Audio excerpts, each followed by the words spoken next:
as you can see dito sa aking GCash mismo, sa screen na ninyo, nakita ninyo, is meron akong hindi pa nagagamit na loan na pwede kong gamitin and plano ko rin siyang hiramin in the future. So, gusto ko rin parang i-contact din yung pinapatradean ko na very legitimate guys, si Hinata Shoyo. Andyan yung link niya sa description guys. So, pwede kayo magpa-transfer sa kanya. Ang link na nasa baba ang nag-iisang legit and official FB page link ni Hinata Shoyo.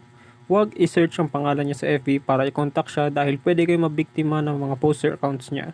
Laging i-click ang link na nasa description kung gusto niyo contact siya para sa safety ng inyong mga pera. So alam niyo naman kung para saan ang video na to. Related siya dun sa last video natin which is yung last pay later to GCash conversion tutorial. So ito naman guys ay i-highlight natin mismo dito kung paano ninyo mapupunta yung inyong mga G-Gibbs papunta sa GCash. So basically yung G-Gibbs guys ay yun yung feature ni GCash kung saan pwede kang umutang sa kanila. You can pay it for 6 months na installment. So siya yung may pinakamaraming months na pwede mong i-installment kasi sa ibang mga online lending apps, mga nasa maximum of 3 months lang yung nakita kong ina-allow nila na pwede mong bayaran. One more reason kung bakit ginawa ko ulit ng panibagong video is para ma-update kayo guys kung magkano na ulit yung kaniyang interest rates. Okay, so sa previous video sinabi ko na nasa 10% lang yung rate.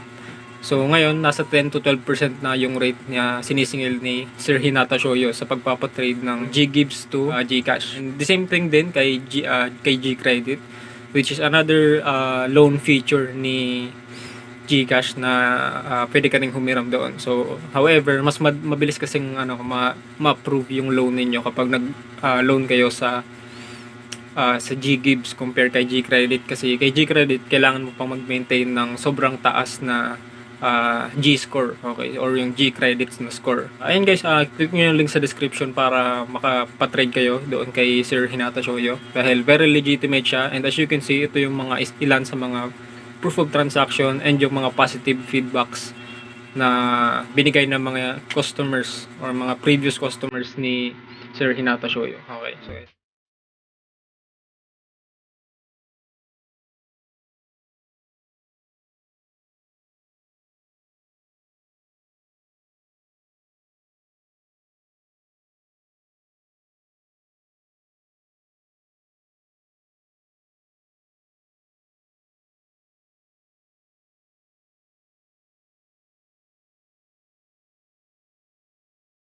and so once again, andyan yung link niya sa description guys. Mag-ingat kayo sa mga poser and sa mga scammers. So kapag napunta kayo sa ibang profiles na hindi talaga nanggaling dyan sa link sa description, so quite possibly or high possibility na poser lang yung makokontak ninyo. So make sure na yung kukontakin ninyo is yung i-click nyo dyan sa description. So wag kayong mag-search lang basta-basta sa Facebook kasi most probably maraming mga poster diyan and pwede kayong ma-scam, no? So sayang naman, di ba? So ayan, diyan yung link niya sa description, i-PM niyo na si Sir Hinata Shoyo para makapagpa-trade kayo.